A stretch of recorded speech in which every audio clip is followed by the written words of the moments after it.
anything like it. As a matter of fact, I'm having a hard time articulating what it felt like. I hope your listeners are hearing what I'm saying.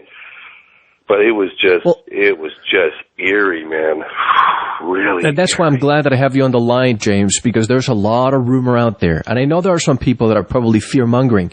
But now that I'm talking to you, and you're a person that you kill rumor with fact, and your reporting is impeccable, and the fact that you're there and you're seeing this, so have you been able to see the coast?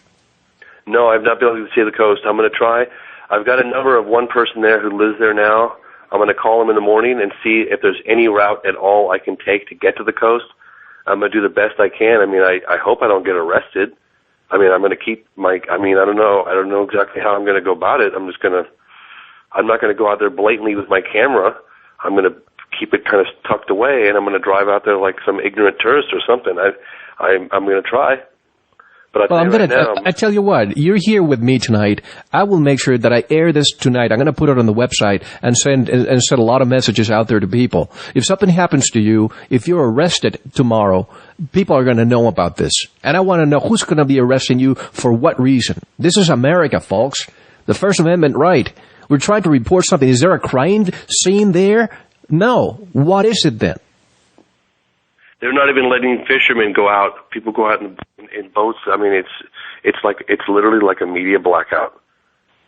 And these are good old boys I'm talking to. These are good old boys, and they believe in, freedom of speech, and they were just absolutely baffled. This guy says, "What the hell is this? I can't. We're not even letting the media in here to talk about what's going on." And the boy was 15.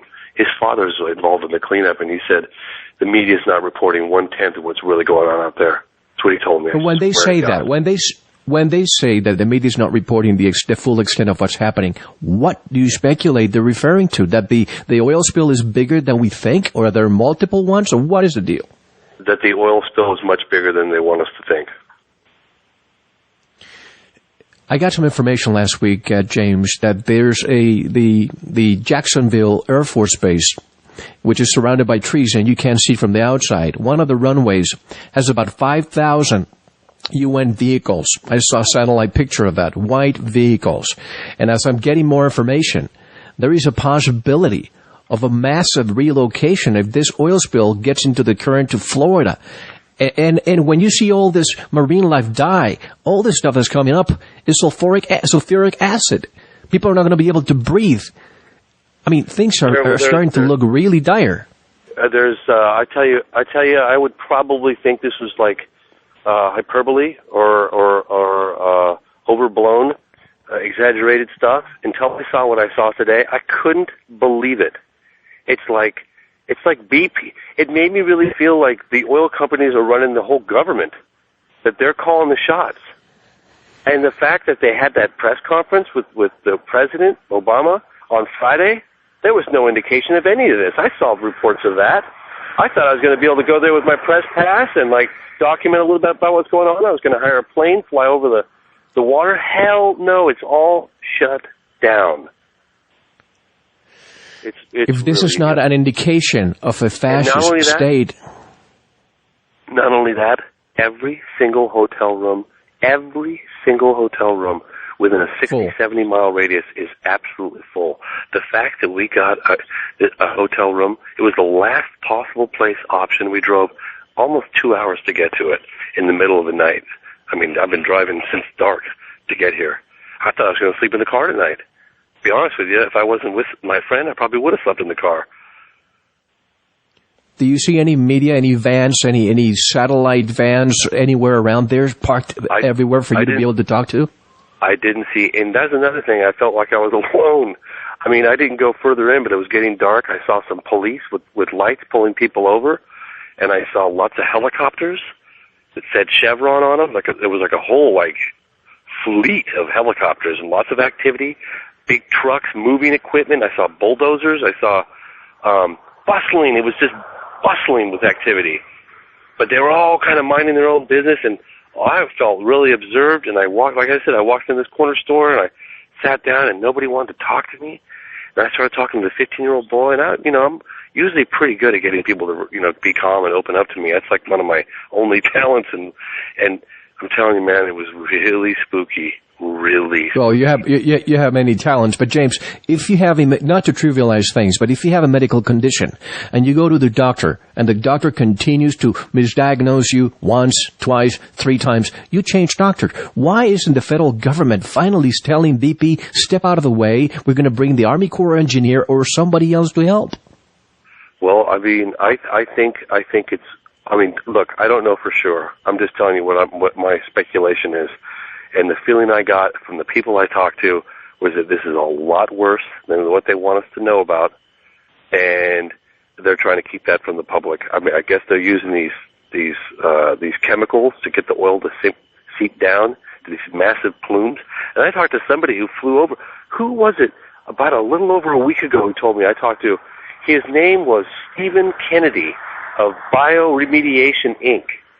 And they flew over one of these plumes. I think they said it was like 20 miles long and a mile wide, and that was just one of them. 20 miles long and a mile wide. That was over a week ago. How many millions of gallons are going out every single day? And these chemicals are making things worse, not better. These dispersants. Here's another thing I've been hearing. Now, I've been hearing this. I can't say that I've talked to someone who's sick personally, but believe me, I've been hanging out with the locals. I've been trying to get as much information as I can, and that people are getting sick, and they're saying people can smell these toxic fumes, and they're saying that I guess BP's response basically is it's like seasickness or food sickness, which is absolute hogwash. People are smelling these fumes. I'm going to know a lot more. I'm here for 2 weeks, and I'm really going to stick my teeth into this one. I'm here for 2 weeks. I got a high-definition camera. I'm going to document as much as I possibly can. I'm going to do the best I can, Mel. I mean, but I tell you right now, Grand Isle is, I mean, they got that place on lockdown. I mean, I'm going to go back in the morning first thing, but I don't know I don't know what I'm going to get out of there other than, I don't know. James, we're concerned about your safety. That's why I'm going to start putting this information out ASAP. Whenever you feel that you need to give us some updates and the mainstream media is not helping out, I'll do whatever I can. I already spoke to Paula Harris. We're going to start helping you as much as we can. Be safe, my friend. I really, really appreciate it. And please do stay in touch. I will, I'll be putting, there's a Facebook fan page for I Know What I Saw. People can, I'll be putting some updates on there. I'll put in links to videos that I'm shooting out here. I'm trying to compress stuff every night when I get back to my hotel room and put these things on. I did one, which I put a link on my Facebook page, of an interview, a quick phone interview I did with a guy, bioremediation.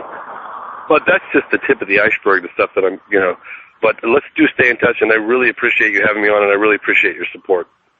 Whatever we need to help, all you need to do is let me know, okay? I will definitely do that, and thank you so much. It's been a pleasure to be talking to you tonight. Take good care, my friend. We'll talk to you soon. Thank you. Bye-bye. Bye. Ladies and gentlemen, let's keep James Fox in our thoughts. He will be there for 2 weeks, and I have made myself available to him at any time for any updates. Stay tuned by visiting our website, veritasshow.com. Until the next update, this is Mel Fabregas. Be well.